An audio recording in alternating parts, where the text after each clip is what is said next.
جو کبھی جمع نہیں ہو سکتی۔ بس اگر کوئی شخص اسلام کے سوا کسی اور دین میں پناہ تلاش کرتا ہے تو وہ خسارہ اٹھانے والوں میں سے ہوگا۔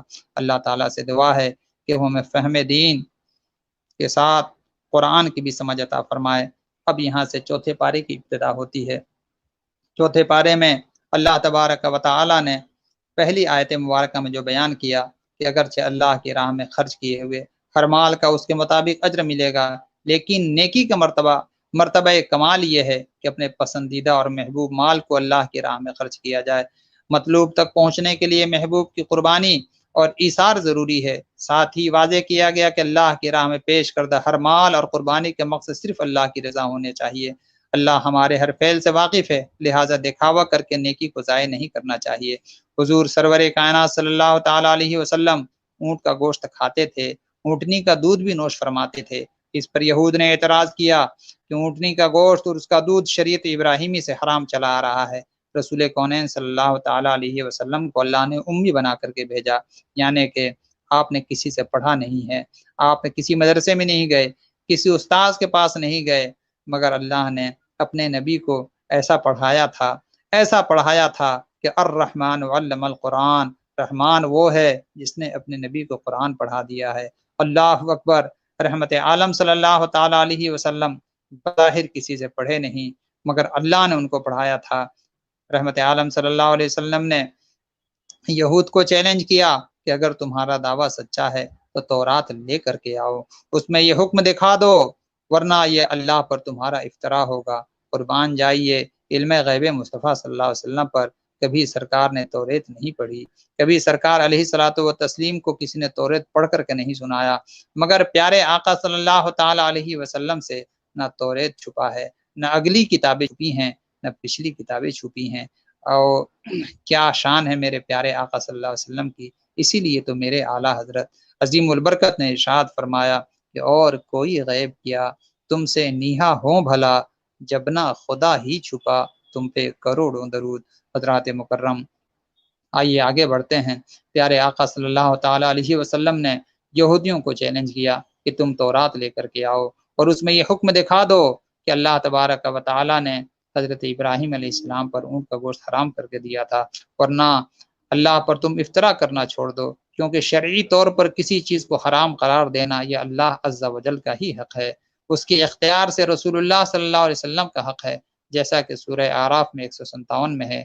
اس لیے اللہ تعالیٰ نے فرمایا ہر قسم کا کھانا بنی اسرائیل کے لیے حلال تھا سوائے اس کے جس کو تورات نے نزول سے پہلے حضرت یعقوب علیہ الصلوۃ والتسلیم نے از خود اپنے اوپر حرام قرار دے دیا تھا۔ اس سے معلوم ہوا حضرت یعقوب علیہ الصلوۃ والتسلیم کا اونٹنی کے گوشت اور دودھ کے خوراک کو ترک کر دینا یہ اللہ کی طرف سے نہیں تھا، بلکہ عزیمت کے طور پر انہوں نے خود اپنے اوپر یہ پابندی عائد کر لی تھی، جیسا کہ حضرت عمر فاروق رضی اللہ تعالی عنہ نے مسلمانوں کی تنگ دستی کی وجہ سے اپنے اوپر شہد کے استعمال کی پابندی لگا دی تھی۔ اللہ اکبر۔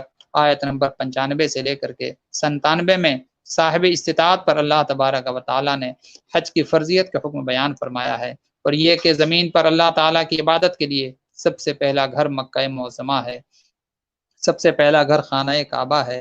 یہ گھر بڑی مادی اور روحانی برکات کا حامل ہے۔ اس گھر کے طفیل لوگوں کے لیے رزق وسیع ذرائع پیدا ہوئے، روحانی اعتبار سے ایسی بڑی بڑی نیکیوں کے مواقع میسر آئے جن کا اجر بھی کئی گنا زیادہ ملنے کی نوید ہے۔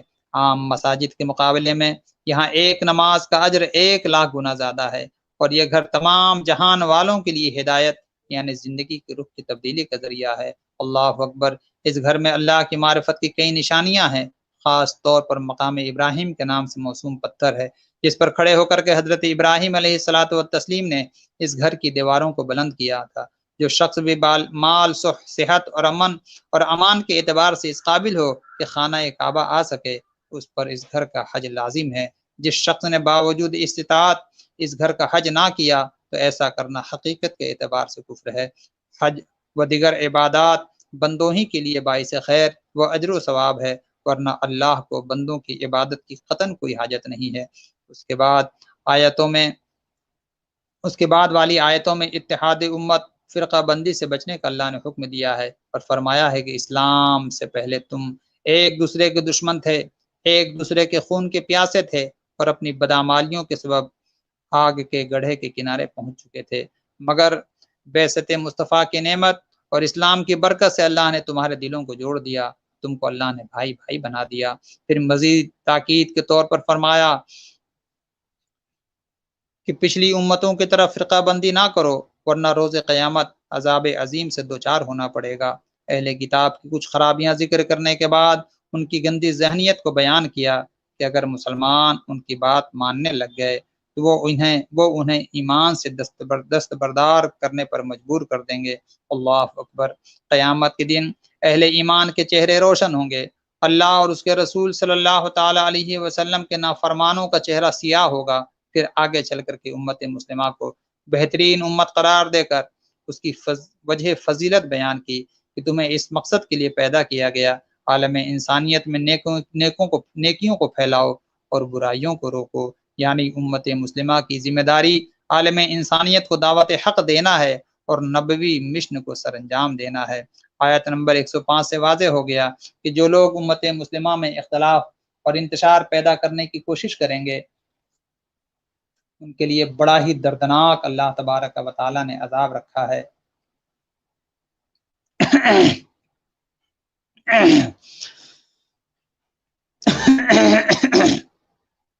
درود پاک پڑھنے صلی اللہ علیہ نبی الامی وآلہ صلی اللہ تعالی علیہ وسلم، صلاۃ و سلام علیک یا سیدی یا حبیبی یا رسول اللہ صلی اللہ تعالی علیہ وسلم۔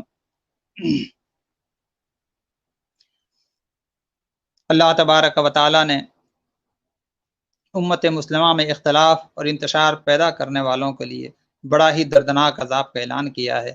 روز قیامت انسانوں کے اعمال کا نتیجہ ان کے چہروں پر ظاہر ہوگا۔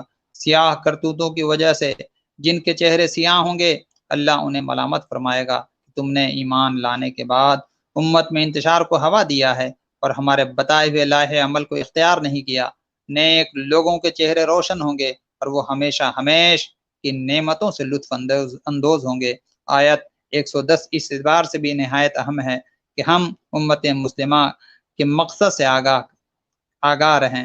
امت مسلمہ کا دنیا میں کام ہی یہی ہے، وہ نیکیوں کی دعوت دیں، برائیوں سے لوگوں کو روکیں اور اللہ پر پختہ ایمان رکھیں، ہر طرح کے شرک سے اجتناب کریں۔ اگر امت اپنے مقصد کو پورا نہیں کرتی پھر اندیشہ ہے کہ عذاب الہی سے دوچار نہ ہو جائے۔ سنن ترمذی شریف میں ہے کہ قسم ہے اس کی سید عالم صلی اللہ علیہ وسلم نے ارشاد فرمایا، قسم ہے اس کی جس کے قبضے قدرت میں میری جان ہے، تم ضرور نیکی کا حکم کرتے رہو گے اور برائی سے روکتے رہو گے، ورنہ اندیشہ ہے کہ اللہ تم پر اپنی طرف سے عذاب بھیجے۔ ایسے عالم میں اگر تم مجھ سے دعا بھی جواب نہیں دے گا۔ اللہ کی پناہ۔ اللہ تبارک و تعالی ہم سب کو نیکیوں کا حکم دینے اور برائیوں سے لوگوں کو بچانے اور خود بھی بچنے کی توفیق رفیق عطا فرمائے۔ آیات کے اخیر میں بتایا گیا کہ یہ ذمہ داری اس سے قبل اہل کتاب کی تھی، لیکن ان میں سے چند ہی نے یہ ذمہ داری قبول کی، ورنہ اکثریت نے نافرمانی کی۔ اور اس موقع پر رک کر ہمیں اپنا بھی احتساب کرنا چاہیے، ہم امر بالمعروف اور نہی عن المنکر کی اہم ذمہ داری کو کہاں تک نبھا رہے ہیں۔ ہماری تو خیریت کا راز ہی اس میں ہے، اس ذمہ داری کو نہ نبھا کر گویا کہ ہم خیریت کا قلادہ اپنے گردن سے باہر نکال کر کے پھینک رہے ہیں۔ حضرات مکرم، یہاں یہ یاد رکھنا چاہیے کہ تمام اہل کتاب ایک جیسے نہیں تھے، بعض ان میں معتدل مزاج جو راتوں میں اللہ تبارک و تعالیٰ کے کلام کی تلاوت کرتے اور نماز پڑھتے تھے، اللہ اور آخرت پر ایمان لانے کے ساتھ ساتھ امر بالمعروف اور نہی عن المنکر بھی کرتے تھے۔ اللہ تعالیٰ ان کی نیکیوں کو نظر انداز نہیں کرے گا اور اللہ متقیوں کو خوب جانتا ہے۔ پھر بتایا گیا کافروں کا مال و اولاد ان کے کسی کام کے نہیں، وہ دائمی طور پر جہنم میں رہیں گے، یا اگر کسی نیک راہ میں مال خرچ کرتے بھی ہیں تو اس کی مثال ایسی ہے جیسے کسی ظالم شخص کے لہلہاتے کھیت کو سرد اور پالا لگ جائے اور وہ سوکھ کر کے تباہ ہو جائے۔ در حقیقت ایمان سے انکار کر کے انہوں نے خود ہی اپنے اوپر ظلم کیا ہے۔ پھر مسلمانوں کے ساتھ یہودیوں کی ازلی دشمنی اور بغض کا بیان کر کے بتایا کہ اہل ایمان کو بھلائی نصیب ہو تو ان کے سینوں پر سانپ لوٹتے ہیں، اور اگر اہل ایمان کو کوئی نقصان پہنچ جائے تو یہ خوشی میں آپے سے باہر ہو جاتے ہیں۔ البتہ اگر اہل ایمان حق پر استقامت کا مظاہرہ کرتے رہیں اور اللہ کی نافرمانی سے بچتے رہیں تو اہل کتاب کی سازشیں ان کا کچھ نہ بگاڑ سکتی۔ منافقوں کو رازدار اور دوست بنانے سے منع کیا گیا ہے۔ آیت نمبر 123 سے غزوہ بدر کا ذکر ہے، جس میں تمام اسلامی غزوات کا تاج ہونے کا شرف حاصل ہے۔ اس غزوے کے شرکاء نے جہاں خود جرأت و بہادری کی انوکھی مثال قائم کی، وہیں انہوں نے اللہ کی قدرت اور غیبی مدد کے مظاہر اپنے سر کی آنکھوں سے دیکھے۔ مسلمانوں کی تعداد بہت تھوڑی تھی، آپ جانتے ہیں، اسلحہ بھی بہت کم تھا، بلکہ نہ ہونے کے برابر تھا۔ ایسے نازک حالات میں پروردگار نے 3000 فرشتوں کے ذریعے ان کی مدد کی اور نصرت غیبی سے انہیں نوازا، اور یہ بھی بتایا کہ مجاہدین کی مدد کے لیے فرشتوں کا نزول بس مومنوں کی اطمینان قلب اور دل جمعی کے لیے تھا، ورنہ اصل مدد تو اللہ تعالیٰ خود فرماتا ہے۔ اس غزوے سے 2 بڑے سبق مسلمانوں کو حاصل ہوئے۔ پہلا یہ کہ جنگ میں فتح صرف اسلحہ کی کثرت اور فرازی قوت کی بنا پر نہیں حاصل کی جا سکتی، بلکہ اس کی بنیادی شرط ایمان اور یقین اور اتباع و استقامت ہے۔ دوسرا یہ ہے کہ جب تک مسلمان حق پر ثابت قدم رہیں گے، اللہ کی رسی مضبوطی سے پکڑے رہیں گے، انہیں اللہ کی مدد حاصل ہوتی رہے گی اور وہ ہمیشہ غالب اور وہ سرخرو رہیں گے۔ اللہ اکبر۔ اگر وقت ہوتا تو میں غزوہ بدر پر بہت ساری باتیں کرتا، مگر وقت کی کمی کے باعث میں آگے بڑھتا ہوں۔ آیت نمبر 130 میں ایک بار پھر سود کی ممانعت کا اللہ تبارک و تعالیٰ نے حکم نازل کیا۔ حرام طریقے سے مال کو دوگنا چوگنا نہ کرو، سود خوری سے بچنے کا حکم اللہ تبارک و تعالیٰ نے دیا ہے، ساتھ ہی تقوی اختیار کرنے، جہنم سے بچنے کی بھی تلقین کی ہے۔ اللہ کی رحمت سے محفوظ ہونے کے لیے اللہ اور اس کے رسول کی اطاعت کی تاکید ہے۔ جنت کے مستحقین متقی ہوتے ہیں جو ہر حال میں اللہ کے نام پر خرچ کرتے ہیں، غصہ کو پینے والے، لوگوں کو معاف کرنے والے، اپنے گناہوں پر اصرار کے بجائے ندامت کے ساتھ توبہ کرنے والے ہوتے ہیں۔ اقوام عالم کی جرائم پر ان کی گرفت کا نظام جاری اور ساری ہے۔ دنیا میں چل پھر کر اس کا مشاہدہ کیا جا سکتا ہے۔ یہ قرآن کریم انسانوں کے لیے ہدایت اور متقین کے لیے نصیحت ہے۔ غزوہ بدر کا ذکر سورہ آل عمران میں محض حوالے کے طور پر آیا ہے، ورنہ اصل میں یہاں غزوہ احد کا ذکر مقصود ہے۔ حضرات مکرم، درود پاک پڑھ لیجئے۔ صلی اللہ علی النبی الامی و آلہ صلی اللہ تعالی علیہ وسلم، صلاۃ و سلام علیک یا سیدی یا حبیبی یا رسول اللہ صلی اللہ تعالی علیہ وسلم۔ کچھ حضرات میسج کر دیتے ہیں، اس کی بنیاد پر تسلسل ٹوٹ جاتا ہے۔ جب میں تقریر کرتا ہوں تو آپ حضرات سے التماس ہے کہ آپ میسج نہ کیا کریں۔ تو آئیے گفتگو کی جانب میں چلتا ہوں۔ غزوہ بدر کا سورہ آل عمران میں محض حوالہ آیا ہے، اور اللہ تبارک و تعالیٰ نے اہل ایمان کو یہ فرمایا کہ تم ہی سرفراز رہو گے، غازیان اسلام کی زندگیوں کو اپنے سامنے رکھو۔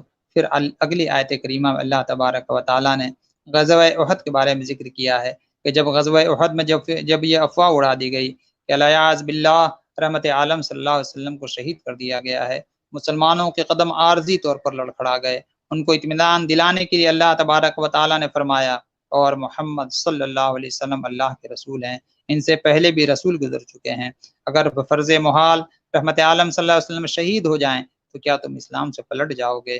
مسلمان کو ہر حال میں راہ حق پر ثابت قدم رہنا ہوگا۔ گزشتہ امتوں کے بلند ہمت اہل حق کا یہ شعار بتایا کہ وہ ہر مشکل اور مصیبت میں اللہ سے استغفار کیا کرتے ہیں۔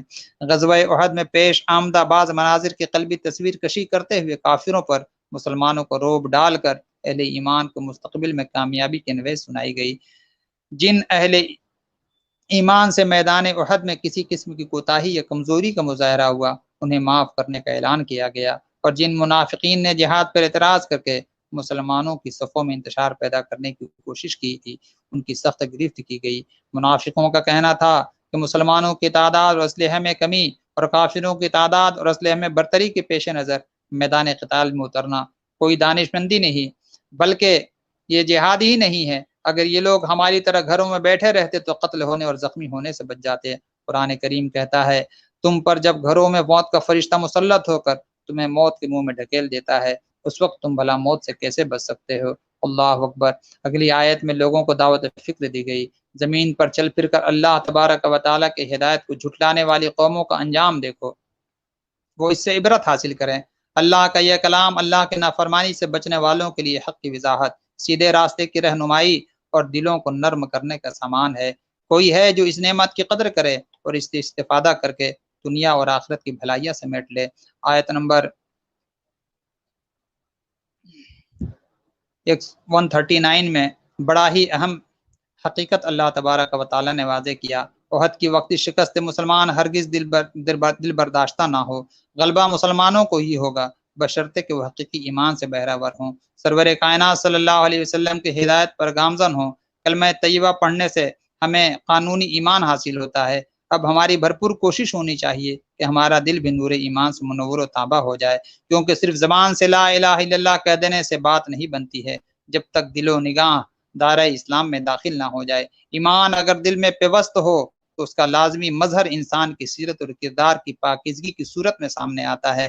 اس کے بعد یہ حقیقت واضح ہو گئی کہ ہر انسان کی موت کا وقت اللہ کی جانب سے مقرر ہے۔ موت تو اپنے طے شدہ وقت پر آئے گی، البتہ دنیا میں انسان کے پاس دو راستے ہیں، چاہے تو وہ دنیا کے عارضی اور کمتر لذتوں کا طلبگار رہے یا آخرت کی ابدی اور اعلیٰ نعمتوں کو مقصود بنائے۔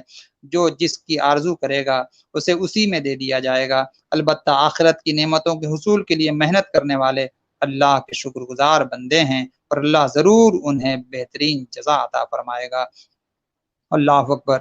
سورہ بقرہ کی آیت نمبر 129 اور 151 کے بعد اب تیسری بار پھر ایک اہم مضمون اس آیت میں بیان ہو رہا ہے، یعنی اللہ تبارک و تعالی بعثت مصطفیٰ صلی اللہ علیہ وسلم کو اہل ایمان کے لیے اپنی نعمت اور اپنا احسان قرار دے رہا ہے، اور آپ کے فرائض نبوت ایک بار پھر بیان فرما رہا ہے۔ چونکہ منافق غزوہ احد کے مجاہدین کو بار بار ذہنی اذیت پہنچاتے، کہتے اگر تم نے ہماری بات مانی ہوتی، احد کے میدان میں نہ گئے ہوتے تو ان نتائج سے بچ سکتے تھے۔ اس لیے اللہ تعالیٰ نے شہدائے احد کی عظمت کی عظمت کو بیان فرمایا۔ مسلمانوں کے قلبی اطمینان کے لیے فرمایا کہ شہداء جو ہوتے ہیں وہ مرتے نہیں ہیں، بلکہ اسلام کے غلبہ اور دفاع کی جنگ میں اپنی جانیں لگا کر حیات ابدی سے ہمکنار ہوتے ہیں، جنت میں اللہ تبارک و تعالیٰ کی نعمتوں سے لطف اندوز ہوتے ہیں۔ اللہ اکبر۔ اس کے بعد غزوہ حمراء الاسد کا ذکر ہے، جو غزوہ احد کے فوراً بعد پیش آیا۔ کفار نے جب دوبارہ حملہ کرنے کا پلان کیا، حضور صلی اللہ علیہ وسلم غزوہ احد سے تھکے ماندے تشریف لائے تھے۔ زخموں سے چور مجاہدین کو لے کر آپ کفار کے تعاقب میں نکلے۔ کفاروں نے راہ فرار اختیار کی اور مسلمانوں کے حمراء الاسد کے مقام پر لگنے والی تجارتی بازار میں خرید و فروخت سے اتنا منافع ہوا کہ احد کی پریشانی اور نقصان کا اللہ نے تدارک فرما دیا۔ اس نازک موقع پر نبی کریم صلی اللہ علیہ وسلم کے دعوت پر لبیک کہنے والوں کے ایمان اور ثابت قدمی کی قرآن نے تعریف فرمائی ہے، اور کافروں کی طاقت اور اسلحہ سے خوف زدہ ہونے والوں کو شیطان اور اس کا حمایتی قرار دیا ہے۔ کافروں کی کامیابیوں سے متاثر ہونے والوں کو بتایا کہ اللہ کی طرف سے مہلت اور ڈھیل ہے، ان کے لیے ذلت آمیز اللہ نے عذاب تیار رکھا ہے۔ غلبہ اسلامی کی جد و جہد اور دینی مقاصد کے لیے چندہ کرنے پر یہودیوں نے اعتراض کیا کہ مسلمانوں کا خدا نعوذ باللہ فقیر ہو گیا ہے، معاذ اللہ رب العالمین، اور ہم مالدار ہیں تبھی تو ہم سے چندہ مانگا جا رہا ہے۔ حضرت ابو بکر رضی اللہ تعالی عنہ نے اس گستاخانہ بات کہنے والے یہودیوں کو زد و کوب کیا اور اسے قتل کرنے کی دھمکی دی، جس پر رحمت عالم صلی اللہ علیہ وسلم کی بارگاہ میں یہودی تل ملاتے ہوئے اعتراض کرنے لگے اور حضرت ابو بکر صدیق رضی اللہ تعالی عنہ کو سزا دینے کا مطالبہ کرنے لگے۔ اللہ تبارک و تعالی نے حضرت صدیق اکبر کی تائید اور یہودیوں کی مذمت کرتے ہوئے ارشاد فرمایا کہ اللہ نے ان گستاخوں کی گفتگو سن لی ہے اور یہ عادی مجرم ہیں، پہلے بھی اس قسم کی نازیبا حرکتیں یہ کرتے رہے ہیں، یہ لوگ انبیاء کرام کے قاتل ہیں، ان لوگوں نے بدترین جرم کیا ہے، ہم انہیں قیامت کے دن آگ میں جھونک دیں گے۔ اس سے واضح ہوتا ہے کہ حضرت ابوبکر صدیق رضی اللہ تعالی عنہ کی ایمانی غیرت اور حمیت کے پیش نظر جو قدم اٹھایا تھا وہ بالکل جائز اور مبنی پر انصاف تھا۔ اہل دانش کو اللہ تعالیٰ کی مخلوقات آسمان و زمین اور دن رات میں غور و خوض کی دعوت دی گئی ہے۔ اللہ کے برگزیدہ بندوں کو 5 دعاؤں کا یہاں پر اللہ نے ذکر کیا ہے جنہیں شرف قبولیت حاصل ہے۔ مرد و عورت کی تخلیق، ان کی ذمہ داریوں میں اختلاف کے باوجود انہیں اجر و ثواب میں برابری اور مساوات کی خوشخبری سنائی گئی ہے۔ بتایا ہے کہ ہجرت اور جہاد جیسے عظیم الشان اعمال جو بھی کرے گا ان کے لیے گناہوں کی معافی ہے، اللہ کی اب بہترین اجر ہے اور ان کے لیے جنت کا وعدہ ہے۔ پھر بتایا گیا کہ کافروں کے پاس مالی وسائل کی فراوانی اور عیش و عشرت کو دیکھ کر کے دھوکے میں نہ پڑ جانا یہ عارضی اور معمولی فوائد ہیں، آخرت میں ان کا بدترین ٹھکانہ ہے اور وہ جہنم ہے، اور متقین کے لیے نہریں اور باغات اور اللہ کے ہاں بہترین مہمانی ہے۔ اللہ تبارک و تعالیٰ نے اہل کتاب میں بعض انصاف جو پسند ہیں، جو قرآن اور نبی کریم صلی اللہ علیہ وسلم پہ ایمان لانے کی نعمت سے سرفراز ہیں۔ آیت نمبر 191 میں اللہ تبارک و تعالیٰ نے اس میں ارشاد فرمایا کہ جو ہے معرفت ربانی حاصل کرنے والے خرد مند اب اللہ کو یاد رکھتے ہوئے اس کی تخلیق پر مزید غور کرتے ہیں اور بالآخر اس نتیجے پر پہنچتے ہیں کہ کائنات میں ہر شے با مقصد ہے، ہر شے اللہ رہی ہے، ہمیں بھی کرنی چاہیے۔ اس مقصد کی یاد دلاتا ہے کہ ہمارے باطن میں ضمیر کی آواز بھی بے مقصد نہیں ہے، برائی پر اس کی ڈانٹ اور نیکی پر تحسین مکافات عمل کی دلیل ہے۔ دنیا میں برائی کا برا اور نیکی کا اچھا نتیجہ نکلتا ہے، نتائج کسی اور جہان میں ظاہر ہوں گے۔ جن لوگوں نے کائنات کے ساتھ ہم آہنگ ہو کر ضمیر کی آواز پر لبیک کہہ کر نیکی کی وہ اللہ کے فضل سے سرخرو ہوئے، اور جنہوں نے اس کے برعکس روش اختیار کی وہی برباد ہوئے اور آگ میں جلائے جائیں گے۔ سورہ آخر کی آیت کریمہ میں اہل ایمان کو فلاح اور آخرت کے حصول کے لیے 4 ہدایت دی گئی ہیں کہ اللہ کے راہ میں استقامت سے ڈٹے رہو، صبر اور استقامت میں کفار سے بازی لے جاؤ، آپس میں مربوط اور نظم کی پابندی کرتے رہو، اور اللہ تبارک و تعالیٰ کی نافرمانی سے بچو۔ حضرات مکرم، یہ جو ہے سورہ آل عمران کی آپ نے آج گفتگو اجمالی طور سے سماعت کر لی ہے۔ انشاءاللہ تبارک و تعالی کل ہم سورہ نساء سے گفتگو شروع کریں گے۔ جو بھی آج بیان ہوا اس پر آپ غور و فکر کریں، کیونکہ قرآنی احکام پر، اللہ کے فرمان پر غور کرنا یہ اہل ایمان کا حصہ ہے۔ اللہ تبارک و تعالی نے اس قرآن کو پیارے آقا صلی اللہ علیہ وسلم کے غلاموں کے لیے اتارا ہے۔ اگر ہم نبی کونین صلی اللہ علیہ وسلم کی غلامی کا دعویٰ کرتے ہیں تو ہمیں یہ چاہیے کہ قرآنی احکام میں غور کریں، اس میں فکر کریں، اور پھر اس کے بعد جو احکام اللہ کے جانب سے ہمیں بتائے گئے ہیں اس پر عمل کرنے کی کوشش کریں، گھر والوں کو بھی جو ہے عمل کی تلقین کریں اور ہم بھی اس پر عمل کریں۔ اللہ تبارک و تعالی قرآنی انوار سے ہمارے قلوب کو منور و مجلہ فرمائے۔ دعا کے لیے ہاتھ اٹھائیں۔ اللہم صلی علی سیدنا و مولانا محمد معدن الجود والکرم منبع العلم والحلم والحکم وآلہ وصحبہ بارک وسلم۔ اللہم نور قلوبنا بالقرآن وزین اخلاقنا بالقرآن، اللہم نجنا من النار بالقرآن، اللہم نجنا من عذاب القبر بالقرآن، اللہم نسألک زیارت حبیبک صلی اللہ تعالی علیہ وسلم، اللہم احیانا علی الاسلام وتوفنا علی الایمان، اللہم نور قلوبنا بنور معرفتک والایمان، اللہم طہر قلوبنا عن غیرک یا اللہ، اللہم نور قلوبنا بنور معرفتک یا اللہ، یا رب العالمین۔ جتنے بھی سامعین جملہ اہل ایمان اس وقت سارے عالم میں جتنے بھی اہل ایمان ہیں، یا اللہ تو اپنے فضل سے سب پر اپنا کرم نازل فرما دے، سب کو یا اللہ دونوں جہاں کی راحت نصیب فرما، یا اللہ سارے عالم کے جملہ اہل ایمان کی مغفرت فرما دے، رحمت عالم صلی اللہ تعالی علیہ وسلم کی ہم سب کو شفاعت کبریٰ نصیب فرما، سرکار کے دامن اقدس میں یا اللہ ہم سب کو جگہ نصیب فرما، یا اللہ کل قیامت کے دن تو اپنے عرش کا ہم سب کو ٹھنڈا سایہ نصیب فرما، نبی کی غلامی عطا فرما، نبی کی محبت عطا فرما، مصطفیٰ جان رحمت صلی اللہ علیہ وسلم کی ذات پر مر مٹنے کی ہمیں توفیق عطا فرما، آپ کے نام پر اپنا سب کچھ نچھاور کرنے کی ہمیں توفیق عطا فرما، یا اللہ ہم سے وہ کام لے لے جس سے تو راضی ہو جائے، یا اللہ ہم سے وہ دین کا کام لے لے جس سے تو راضی ہو جائے، تیرے پیارے حبیب علیہ الصلوۃ والتسلیم راضی ہو جائے، یا اللہ کل قیامت کے دن حوض کوثر پر سید عالم صلی اللہ علیہ وسلم کے دست پاک سے یا اللہ جامع کوثر نصیب فرما۔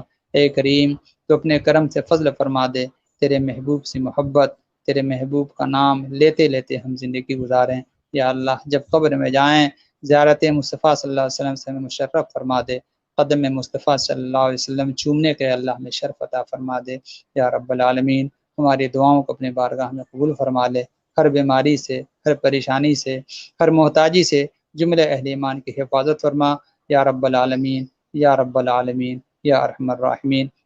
وصلی اللہ تعالی علی خیر خلقہ ونور عرشہ وزینت فرشہ سیدنا ومولانا محمد وعلی آلہ وصحبہ اجمعین برحمتک یا ارحم الراحمین۔